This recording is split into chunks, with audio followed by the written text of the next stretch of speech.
ก็ตในครั้งนี้เราเริ่มต้นจากหลวงพระบางโดยการมาที่สถานีรถไฟที่หลวงพระบางเพื่อไปที่นครหลวงเวียงจันทร์ซึ่งว่าเราได้เที่ยวเป็นตอนแรกมื้อนี้รู้สึกว่าในสถานีรถไฟมีคนที่เตรียมจะเดินทางเป็นจำนวนหลาย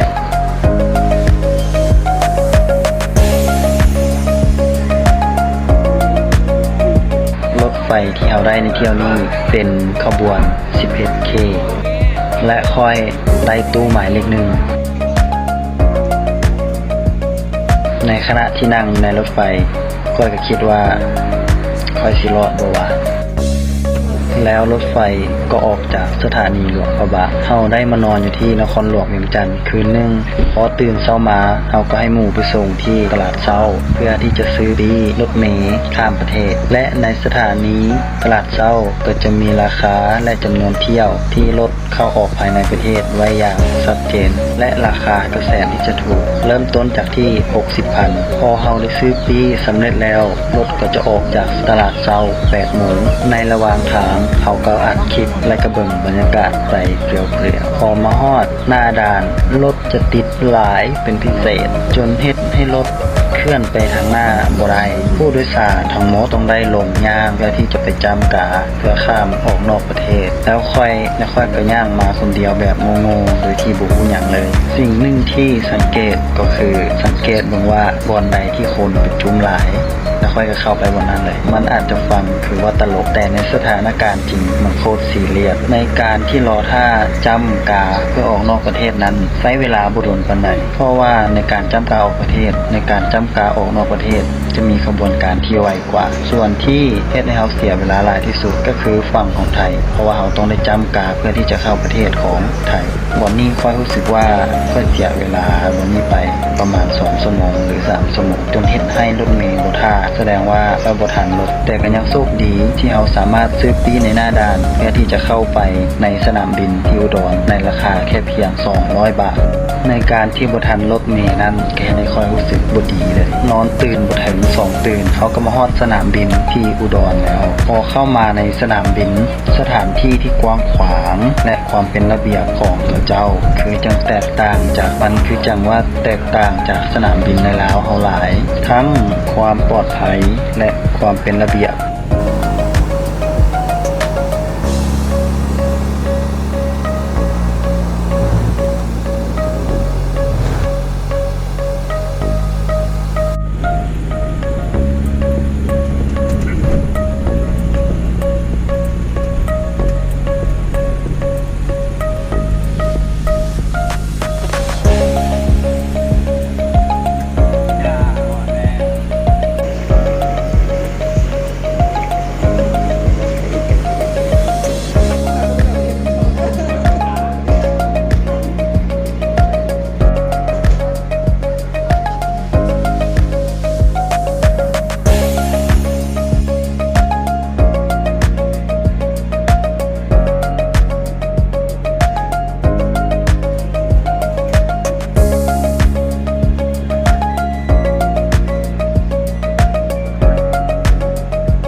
คันนี้แหละที่จะพาเขาไปภูเก็ตในรอบนี้เพราะเขาเจ้าเอิ้นรอบบิน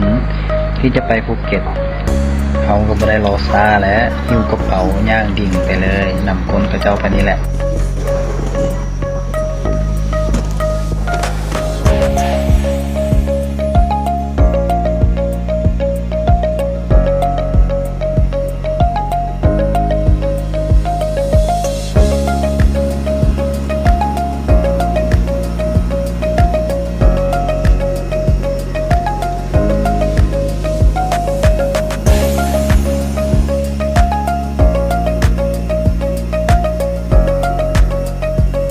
พอขึ้นมานั่งอยู่บนนั่งของตัวเองโอ้ยรู้สึกว่าใจว่าวิวเลยก่อนเครื่องบินจะขึ้นพนักงานในเครื่องบินจะมาสาธิตวิธีการนำใช้อุปกรณ์หรือเครื่องเซฟตี้ในเครื่องบินให้เราฟังในที่สุดเครื่องบินก็ไปแล้วขึ้นแล้วโอ้ยใจจะวายเอาอีหลีแล้วตอนเครื่องบินขึ้นนะใจค่อยตุกตักเลย รู้สึกว่าสิเมาเครื่องอย่างไรแบบนั้นแหละคิดไปอย่างหนึงกับตลกตัวเองว่าคือไรเดียงสาได้วะแบบบ่เคยไปออกไปพบโลกกว้างก็เลยรู้สึกว้าวกับการที่นั่งเครื่องบินขึ้น และในที่สุดเราก็ได้เห็นวิวทิวทัศน์ของอุดรธานีอย่างเต็มที่สิ่งที่เห็นรู้สึกว่าอุดรธานีจะเป็นท่องเพียงที่กว้างหลายและมีห้องจักโรงงานหลายแห่งเลยเบิ่งท่องเพียงนะจนสุดลูกหูลูกตาในที่สุดเราก็ขึ้นถึงสันหมอกสันที่หนึ่งแล้วกำลังรุ่นเลยว่าเขาสิทะลุหมอกไปได้แบบไหนว้าวโคตร Amazing เลยว่ะภาพที่เห็นปฏิเสธบ่ได้เลยว่ามื้อนี้นะท้องฟ้าแบบโปร่งใสแล้วก็มีหมอกมีเฟื้อคล้ายๆกับผืนแผ่นดินเลยนะแบบบ่มีช่องว่างบ่มีแบบบ่อนห้อยขาดห้อยอย่างแบบคือกับเฟื้อตัวนี้เป็นดินเลยมันให้ความรู้สึกแบบนั้นแล้วทุกคนเบิ่งในมุมนี้คือโอ้โหเบิ่งไปทั้งที่แถวเห็นนั่นคือเป็นเฟื้อแล้วมันคล้ายๆกับเฟื้อเป็นแผ่นดินแล้วไปมีภูอีกโอ้โหแบบมีภูแล้วเป็นท้องฟ้าอีกสั้นนึงนะให้ความมันให้แบบภาพที่แบบงามแห้ง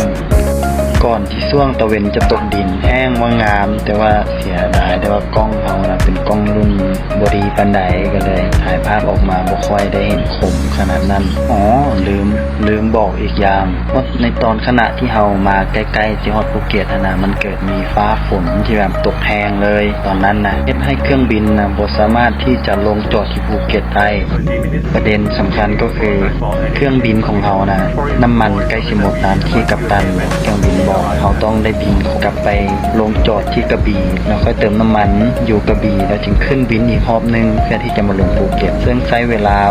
ฮอด30 นาทีจากกระบี่มาภูเก็ตและนี่ก็คือสนามบินที่กระบี่ซึ่งว่าเขาลงตอนกลางคืนมันอาจจะไม่ได้เห็นรายละเอียดอย่างหลายแล้วเขาก็บินขึ้นจากกระบี่แล้วมาลงที่ภูเก็ตแล้วเขาก็ย่างออกมาจากทางออกโดยที่บ่รู้อย่างเลยต้องหารถที่จะเข้าไปในเมืองเพราะว่าสนามบินในภูเก็ตนั้นมันจะอยู่นอกเมืองใช้เวลาในการขี่รถจากสนามบินเข้าไปในเมืองประมาณชั่วโมงกว่าๆถ้าใครได้มาเป็นเทศมิตรก็บ่ต้องกังวลเนาะเพราะว่าการซื้อปีรถที่จะเข้าไปในเมืองนะมีเต็มเลยจุดแล้วเขาก็ได้ปีรถแท็กซี่ของเขาแล้วในราคา650 บาทเรารถคันใดวะเป็นของเขาคันใดมาก็กลายมาเลยแล้วเขาก็นั่งท่ารถในที่สุดรถกันมาฮอดแล้วก็รถพาเขาเอามาในเมืองมาหาหัวหน้าที่กำลังท่าเขาอยู่ผ่านเยียสอันนี้คือกุ้งคนงามเมียของไอ้โพลีลากันเต้นบ่ธรรมดาได้ฮะเข้าไปปุ๊บอาหารเต็มโต๊ะเลยเขาก็บ่ได้กินข้าวมาตั้งแต่สวยและอินเทอร์มิตเฮดก็คือพยายามอาหารถึงโต๊ะก่อนเลยกินข้าวจิบเบียร์เย็นๆไปแล้วฟังเพลงไปพร้อมมันเป็นอย่างที่โคตรฟินเลย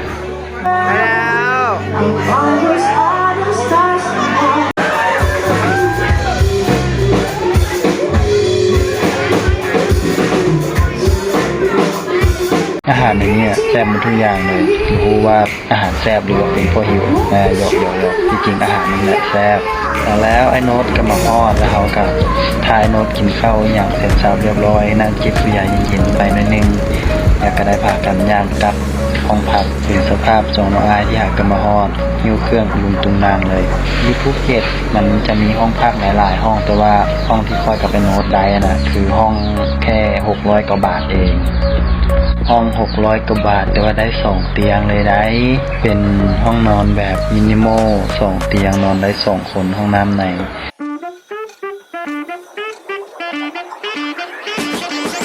พี่ไม่มีแผนเลยพี่มามั่วๆเลยวันเนี้ย